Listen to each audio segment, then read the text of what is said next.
Dinoguks, Chinungali.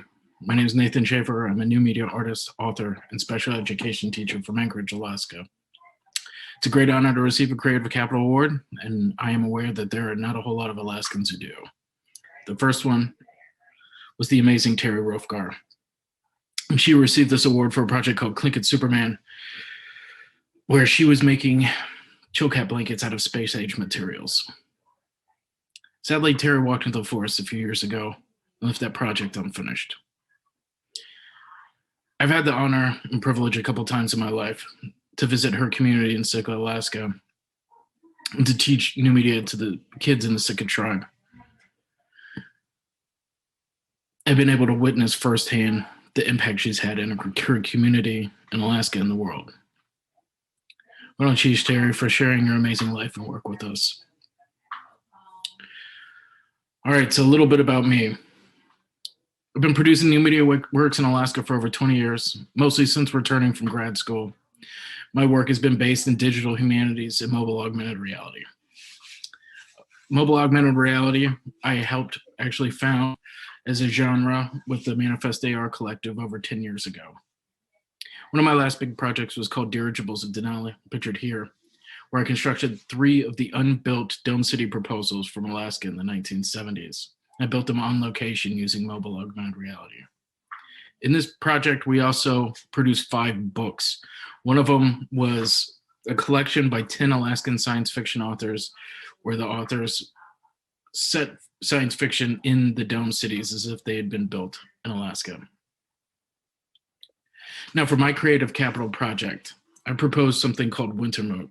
It's an augmented comic project where I'm creating Alaskan characters, some of my friends, and we imagine Alaska where those very same dome cities had actually been built. And we're creating characters that are respectfully and purposefully developed from the myriad of Alaskan cultures, indigenous and non-indigenous cultures alike. So my home, where I teach, where I went to high school, is North Anchorage, and it's home to some of the most culturally diverse neighborhoods in the United States. In 2019, when I had proposed this comic book, Wintermoot, I hadn't found the group of people I was going to be working with. Since then, I have.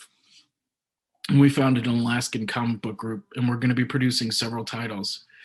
My project, Wintermoot, is going to be one of those titles. It's going to be 10 books, loosely, that are collected into an anthology when I'm done. We've produced 3 of them, and I'm almost done with number 4. We've got 3 other titles that this company is going to be producing that don't involve me as an artist, but as a cultural collaborator. We've partnered with some pretty amazing folks. The Bunnell Street Art Center in Homer has been working as our fiscal agent. The Alaska Library System, along with the Alaska Native Village Corporation Association, have founded a distribution system that's going to put all comic books from our group into all 350 Native villages in the state of Alaska, as well as going to every school and library within the state. My ask is open-ended. I'm interested to talking to publishers, but we want to retain the IP in all of our materials, so we're looking to publish ourselves. Our first audience is the kids in Alaska. And the way I've designed Wintermoot is that it's Alaskan open source, meaning that any kid in Alaska is allowed to do whatever they want with these characters as long as they follow some cultural competency guidelines.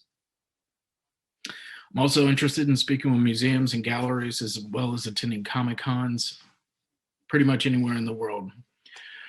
I'm approaching Creative Capital as an entity that can facilitate things that I'm not thinking of yet. I'm trying to stay focused on producing good content with artistic and literary merit that honors my home. The augmented portions of the work will do several things, but mostly they are a series of documentary videos with elders and culture bearers, but they also produce 3D models, cultural asides, and they translate indigenous languages from Alaska into English. Ideally, our project is seeking to undo centuries of misrepresentation of indigenous cultures in the North. Rather than looking to dissuade people from incorporating these cultures, we're meeting that by modeling appropriate, more respectful ways of going about doing this.